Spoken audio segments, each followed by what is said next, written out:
Hello, welcome back to my YouTube channel. അപ്പോൾ ഇന്ന് ഞാൻ റംബുട്ടാൻ പിക്കിളാണ് ട്രൈ ചെയ്യാൻ പോകുന്നത്.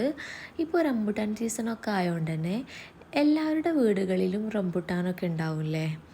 അപ്പോൾ ഈ ടൈമിൽ ഇങ്ങനെ കിട്ടിച്ചാൽ നമുക്ക് സീസൺ കഴിയുമ്പോഴും ഇതൊക്കെ എടുത്ത് ഉപയോഗിക്കാം കേട്ടോ. അപ്പോൾ നമുക്ക് ഒട്ടും വൈകിപ്പിക്കാതെ വീഡിയോയിലോട്ട് പോവാം.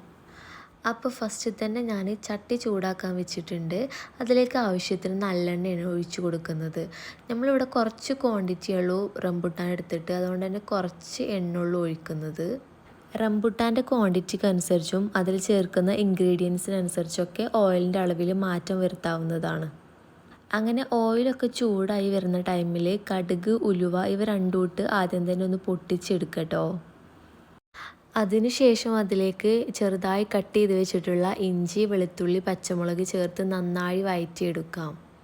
ഇതൊക്കെ ഓരോരുത്തരുടെ ഇഷ്ടത്തിനനുസരിച്ചുള്ള ക്വാണ്ടിറ്റി എടുക്കാവുന്നതാണ്.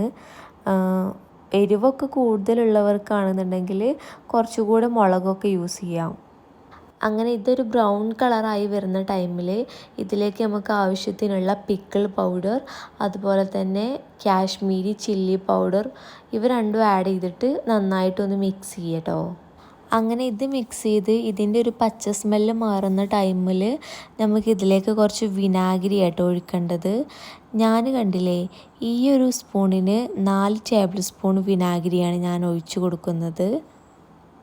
പിന്നെ എനിക്ക് കുറച്ചുകൂടെ വിനാഗിരിയുടെ ആവശ്യമുണ്ടെന്ന് തോന്നിയപ്പോൾ ലാസ്റ്റ് ടൈമിൽ കുറച്ചുകൂടെ ഒഴിച്ചു.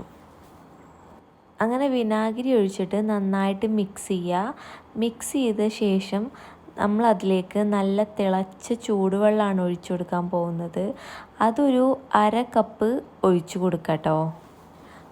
നല്ല തിളച്ച വെള്ളം തന്നെ ഒഴിച്ചു കൊടുക്കാൻ ശ്രമിക്കണം, എന്നാലുള്ളൂ അതിൻ്റെ ഒരു ടേസ്റ്റ് നമുക്ക് കിട്ടത്തുള്ളൂ കേട്ടോ. വെള്ളം ഒഴിച്ച ശേഷം നമുക്കിത് കുറച്ച് നന്നായിട്ട് തിളപ്പിക്കണം. അങ്ങനെ അത് നന്നായിട്ട് തിളക്കുന്നുണ്ട്. അങ്ങനെ 2-3 മിനിറ്റ് വരെ നമുക്കിത് നന്നായിട്ട് തിളപ്പിക്കാം. ഇത് തിളച്ചതിൻ്റെ എണ്ണയൊക്കെ ആ മുകളിൽ ഇങ്ങനെ ഊറി വരുന്ന രീതിയിലാവണം. അങ്ങനെ ഈ ഒരു കൺസിസ്റ്റൻസി ആയി വന്നിട്ടുണ്ട്. ഇനി ഇതിലേക്ക് നമുക്ക് ആവശ്യത്തിന് ഉപ്പ്, പിന്നെ ഒരല്പം കായപ്പൊടി, കറിവേപ്പില ഇവയൊക്കെ ഈ ടൈമിൽ നമുക്ക് ചേർക്കാം കേട്ടോ.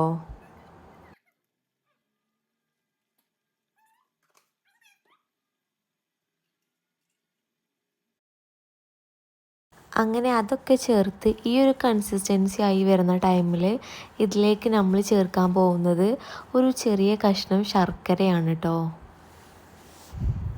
മധുരം അധികം ഇഷ്ടമല്ലാത്തവർക്ക് ഇത് സ്കിപ്പ് ചെയ്യാവുന്നതാണ്. അങ്ങനെ ശർക്കര ഇട്ട് നമുക്ക് നന്നായിട്ടൊന്ന് മിക്സ് ചെയ്തെടുക്കാം. ശേഷം ഇതിലേക്ക് കുറച്ച് കറിവേപ്പില കൂടി ആഡ് ചെയ്യുന്നുണ്ട്.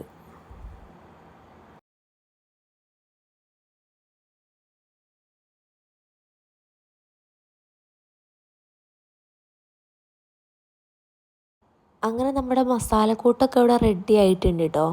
അപ്പോൾ ഇനി കഴുകി വെച്ചിട്ടുള്ള റംബുട്ടാനും കൂടി ഇതിലേക്ക് ആഡ് ചെയ്തിട്ട് ഒന്ന് മിക്സ് ചെയ്യാം.